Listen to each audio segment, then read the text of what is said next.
안녕하세요. 저는 딩크족으로 살고 있는 30대 중반의 여자입니다. 저희 부부는 말 그대로 아이를 가지지 않은 채 온전히 둘이서만 2인 가정으로 살아가고 있어요. 둘 사이에 아이는 없지만 이게 다 합의된 것이고, 4살 연상의 남편과 저는 여전히 아이만 없을 뿐 연애할 때처럼 서로 많이 아끼고 사랑도 하고 때로는 친구처럼 정말 다정하고 진하게 친히 지내는 사이입니다. 남들이 딱히 뭐라 하지 않는 이상 지금의 삶에 불만을 가져본 적도 없고 앞으로도 그럴 일은 없을 것 같아요. 저희 부부가 처음부터 딩크족을 꿈꿨던 건 아닙니다. 저희도 한때 지금도 지나가다 보이는 아이들이 예쁘지만 예전엔 내 몸으로 직접 키워서 낳은 아이를 원하기도 했었고 그렇게 아이 소리가 들리는 시끄러운 가정을 가져보는 걸 꿈꾸기도 했죠. 하지만 어디 세상살이가 그리 쉽던가요. 어릴 적부터 엄마가 본 뒤 못다 이룬 꿈을 저를 통해 이루게 하고 싶다며 죽어라 없는 살림에 미술학원에 보내며 저를 뒷바라지 하셨고, 그렇게 저는 고등학교도 예술고로 진학을 하고 대학도 디자인을 전공해 졸업을 했는데요. 이게 막상 엄마의 꿈을 대신 이뤄드렸다는 생각이 벅차고 즐거웠지만 현실은 그리 꿈처럼 마냥 좋지가 않더라고요. 취업을 하기도 힘들고 한번 취업을 해도 열정페이를 바라는 욕 나오는 회사들은 또 어찌나 많던지. 이게 내 밥벌이로 가당키나 할까 싶었던 순간들이 여럿 있었지만 딱히 다른 것을 잘하는 것도 아니었던 저는 어쩌다 보니 울며 겨자 먹기로 제 전공을 살려 디자인 업계에서 박봉으로 하루살이처럼 매일매일 살고 있었습니다. 그러다 보니 저 하나 챙기는 일이 세상에서 가장 소중해졌어요. 매일같이 회사에서는 상사한테 죽어라 뜯겼고, 그렇게 퇴근을 하고 집에 오면 힘들어서 풀이 죽어있는 절 보며 엄마는 또 엄마라고 하소연을 하며 잔소리를 하시니 여기저기서 사람들 말 때문에 제 귀가 막 썩어 들어가는 기분까지 들었습니다. 당장에 독립은 하고 싶은데 또 그럴 만한 금전적인 여유가 없어 실행에 옮기지도 못하고 저는 제 20대를 거의 이런 식으로 매일 전쟁을 치르듯 우울하고 답도 없는 인생 마냥 살았어요.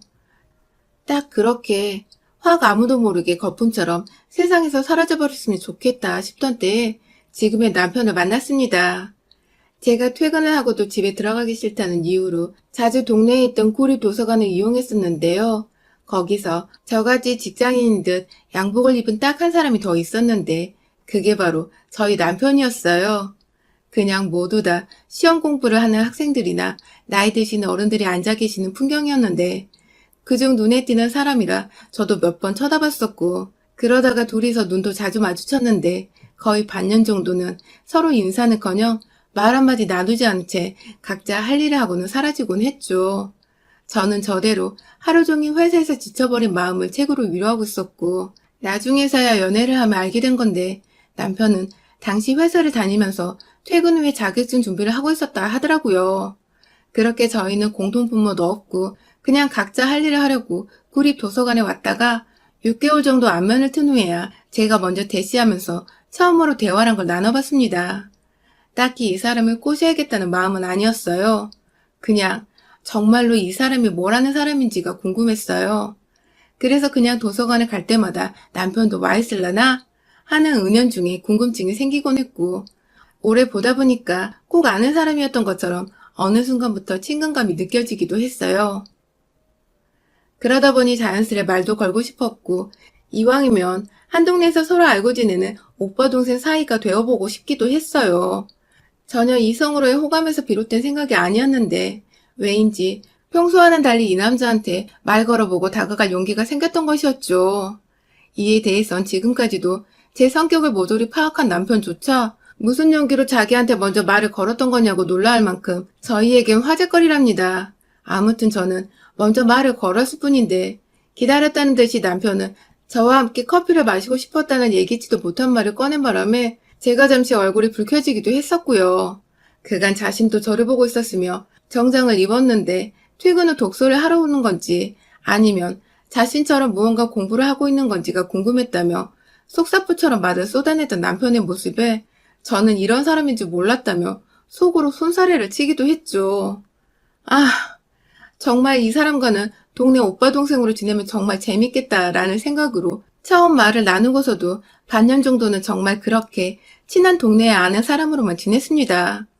가끔 퇴근 후에 도서관에서 만나게 되면 자판기 커피를 뽑아 먹으며 가벼운 수다를 떨기도 했고, 그러다가 시간이 맞으면 중간 지점에서 만나 가벼운 술잔을 기울이는 등 도서관 밖에서의 추억들도 하나씩 쌓아갔죠.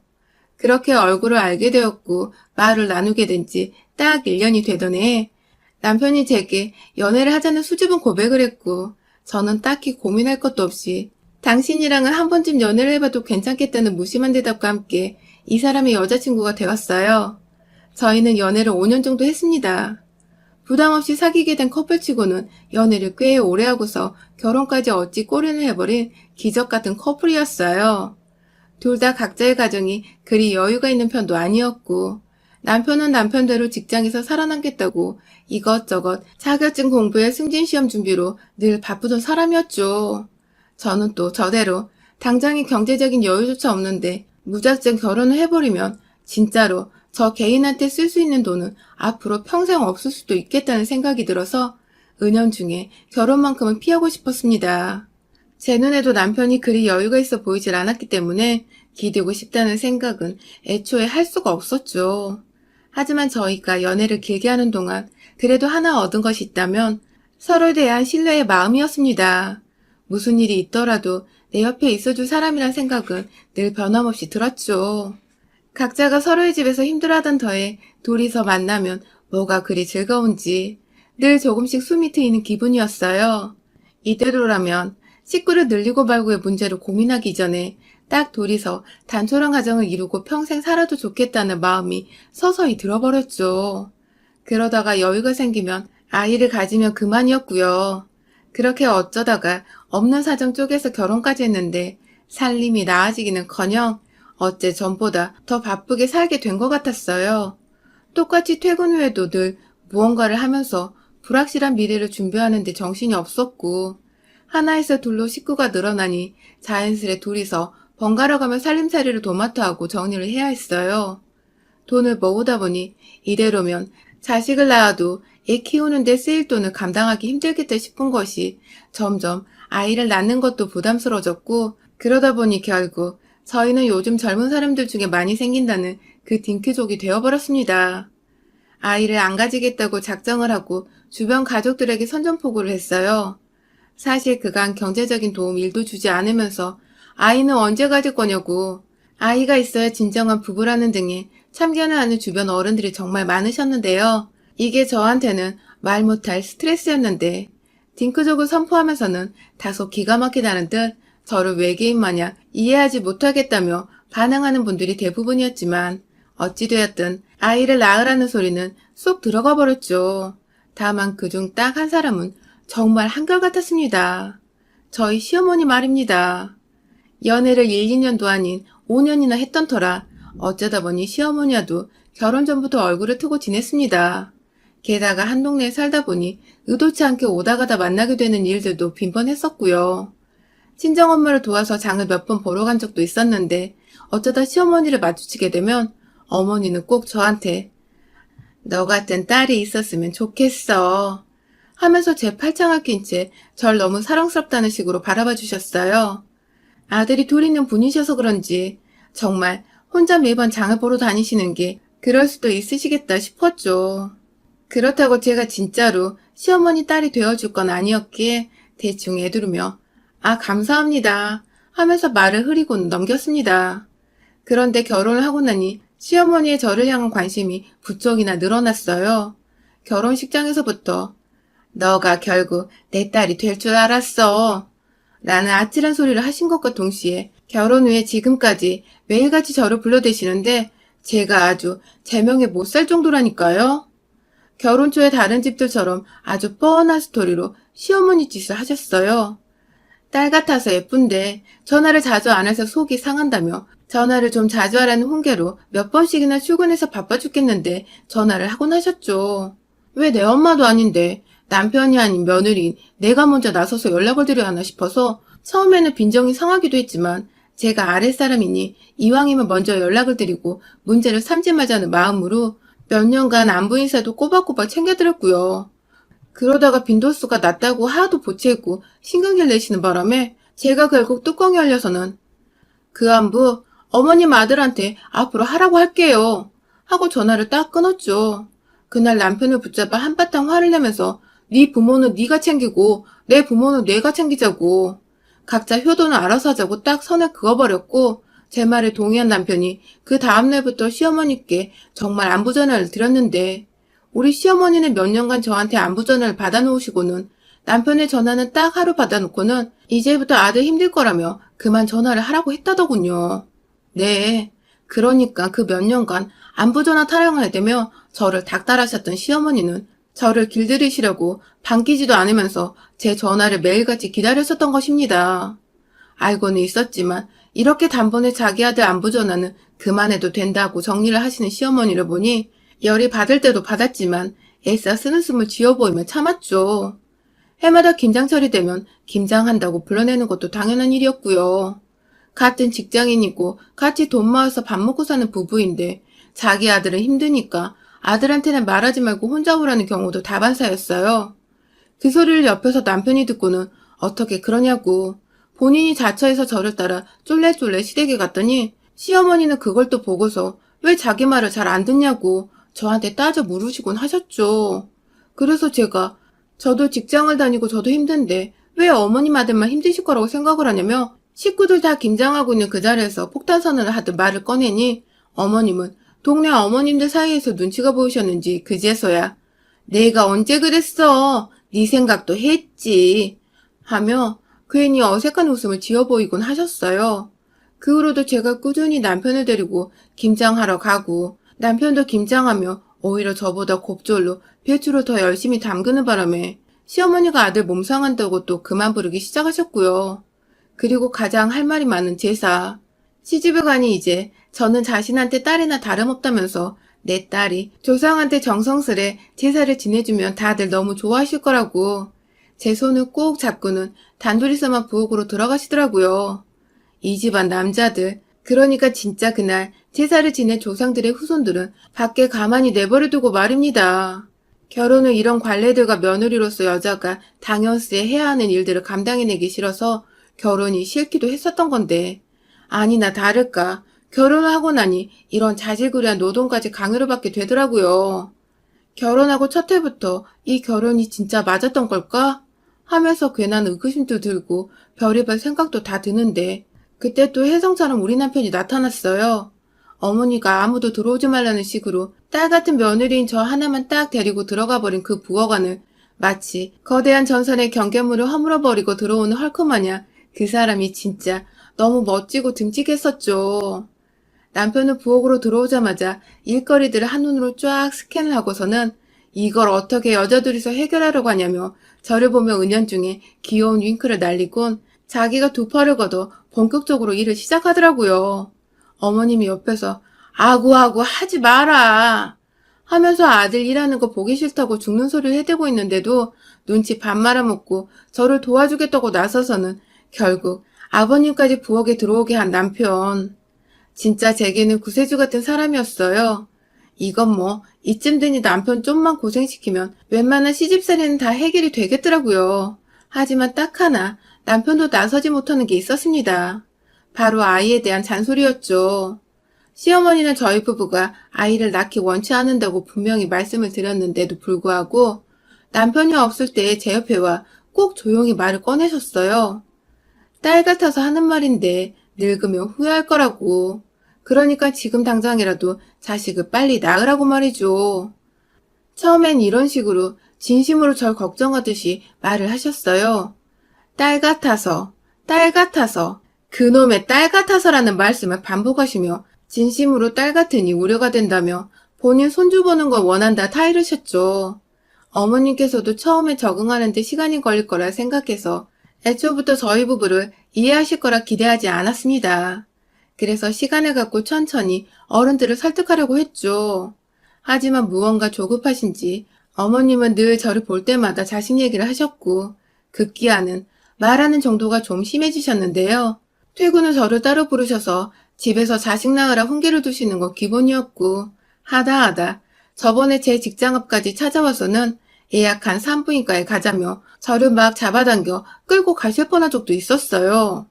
제가 아이를 안 가지는 게 아니라 못 가지는 건 아니냐면서 연기하는 거면 우리 집안에서 너 당장 쫓아나겠다는 별 상상의 나래를 펼치시며 절 데려가시는데 옆에서 보고 있던 직장 동료들이 그 모습에 기겁을 하고서는 경찰을 부르겠다고 막아서는 바람에 어머님이 뒤늦게야 정신 차리고 혼자 주랭랑치듯 도망가신 적이 있었습니다. 뭔지 몰라도 우리 시어머니가 절대로 예의 바르거나 교양 있고 정상적인 사람이 아니라는 걸 알 수 있었던 대목이었죠. 그러다가 최근에 지난번 회사 앞 난동 이후 처음으로 제게 연락이 오신 시어머니는 오랜만에 맛있는 걸 해주고 싶다면서 저를 집으로 부르셨어요. 지난번 일에 대해 사과를 하고 싶기도 하니 저 혼자 오라면서 집으로 부르시길래 너무 찜찜해서 남편을 불러 함께 퇴근을 한 후 시댁에 찾아갔어요. 그런데 정작 시댁에 가보니 밥은 개뿔. 가스레인지 위에 끓고 있는 국 하나조차 없었고 시어머니는 제 옆에 남편이 함께 온 곳을 보고는 무지하게 당황하시더라고요. 남편은 또 눈치 없이 엄마, 왜 밥 해준다고 불렀는데 집에 요리한 게 없어? 라고 무의식 중에 말을 꺼냈고 시어머니는 눈만 동그랗게 뜨고 있다가 처음부터 배달 음식을 시켜 먹으려고 했다며 뒤늦게야 배달 전단지를 막 뒤지기 시작하셨어요. 결국 누가 요즘 전단지로 배달을 시키냐며 남편이 나서서는 어플로 직접 마라탕을 주문했고요. 요즘 날이 많이 추워졌다고 남편이 며칠 동안 마라탕 먹고 싶다는 소리를 입에 달고 살았거든요. 그렇게 졸지에 며느리를 훈계하려고 또 불러냈다가 아들까지 딸려오고 아들 돈을 써서 마라탕까지 시켜 먹게 된 어머님은 또 속이 말이 아니셨는지 얼굴이 뚱해 계셨습니다. 이번에 사과하시면 제대로 받아주려 했는데 여전히 똑같은 어머님의 모습에 저도 괜히 더 열이 받고 동시에 통쾌하며 시아버님과 요즘 일 얘기, 사는 얘기 등을 꺼내며 아버님과의 대화에 집중을 했습니다. 그러다가 제가 화장실에 가려고 잠시 자리에서 일어났어요. 그런데 뒤에서 누가 절 따라 일어서는 게 느껴져 뒤로 돌아보니 어머님이시더라고요. 그리고는 저를 쫄래쫄래 따라와 결국 화장실 앞에까지 가서야 절 급히 옆에 있던 작은 방으로 데리고 들어가신 시어머니. 결국 저는 그 길로 시어머니께 생포로 잡혀버리고 말았어요. 또 무슨 소리를 해대실까 싶어서 최대한 제 귀를 틀어막고자 했는데 속살포처럼 남편을 왜 데리고 왔냐, 날 엿먹이려는 거냐 등에 본인 찔리는 소리만 해대시더니 한참 뒤에야 본론을 꺼내시더라고요. 밖에서는 마침 마라탕이 도착했다며 배달원이 문을 두드리고 있고 남편은 자기야 나와 하면서 현관으로 뛰쳐나가는데 전 시어머니한테 꼭 붙잡혀서는 작은 방에서 쥐도새도 모르게 시어머니와 마주보고 서 있었죠. 그리고 시어머니는 절대로 꺼내서는 안 될 말을 꺼내셨습니다. 또 한 번 제가 아이 낳는 것에 간섭을 하시며 나이는 곧 40인데 어쩔 거냐는 설교를 늘어놓으시다가 저희 부부가 함께 합의를 한 문제 있고 앞으로도 둘이서 알아서 할 문제인 것 같다고 말씀을 드리니 이제 방문을 나서려고 뒤돌아선 제 뒤통수를 향해 그러시더라고요. 코로나로 바이러스가 창궐하는 때에 넌 자식도 없으니 네 속에 바이러스만 잔뜩 끼고 살 거라고. 네가 바이러스 낳다 돼지는 걸 보는 게 손주 보는 것보다 빠르겠다고 말입니다. 하, 이게 무슨 악령도 아니고 어떻게 말을 이렇게 하죠? 결국 저도 심한 어머님의 악담에 수치심이란 수치심을 다 느끼면서 화가 터지고야 말았어요. 시어머니를 한껏 노려보고는 곧장 방을 나가 부엌 식탁 위에서 비닐이 벗겨진 채 먹을 준비가 다 끝난 그 플라스틱 포장 용기 안에 든 마라탕을 그대로 쥐고 작은 방으로 들어갔어요. 이걸 확 부어버리라니 시어머니는 순간 쫄아서 막 옆에 있던 침대 위 이불을 뒤집어 쓰고 마지막까지 피해보겠다고 발악을 하시는데 차마 이 뜨거운 걸 부어버렸다간 괜히 시어머니 화상을 입혀 뉴스라도 나오면 난처하니 혼자 밤새도록 치우고 닦으라고 이불 위를 포함한 오만 방바닥과 침대 바닥까지 몽땅 마라탕 국물을 부어버렸네요. 아주 온 집안에 중국 냄새가 가득한데 시어머니는 이게 무슨 일이냐고 통곡을 하고 남편과 시아버지는 밖에서 놀래 따라왔다가 제가 방구석에서 마라탕으로 난장판을 해놓고 있자 함께 놀래 입 벌리고 그대로 얼음 상태가 되어버렸고요. 그렇게 저는 구간에 든 중국 당면까지 남김없이 냇가에 물고기 풀어주듯이 하나하나 수놓아 바닥에 놓아주곤 쿨하게 그 집에서 퇴장했습니다. 아주 영영 말입니다. 저희 어머니, 그날 이후 저한테 단 한 번도 전화를 안 하고 계시고요. 저번에 저희 친정어머니 말씀 들어보니 동네에 한번 마주쳤는데 혼자 뭐가 그리 겁이 났는지 막 주랭량을 쳐 도망가셨다네요. 상상 속에 저희 엄마도 자기한테 마라탕 비슷한 뭔가를 던질 거라 생각을 하셨던 모양이더라고요. 졸지에 서일정리 완벽하게 되었고 더 이상 허튼 수작 부리는 시어머니 행패를 마주하지 않아도 되어 온전히 다시금 남편의 옆에서 오로지 저희 두 사람만을 생각하며 잘 살아가는 중입니다. 이러다 또 사과하면 받아주면 얘 얘기는 자연스럽게 꺼낼 것 같아서 현재 시어머니께는 사과할 기회조차 드리지 않으려고 제 번호까지 변경을 한 상태입니다. 아휴, 그러게 왜 엄한 며느리 속을 뒤집어 놔가지고 한밤중에 집안을 온통 마라탕 범벅을 시키셨는지. 본인 입이 화근이어서 제가 뭐라 드릴 말씀이 없네요. 여러분의 생각은 댓글로 남겨주세요. 오늘도 시청해주셔서 정말 감사합니다.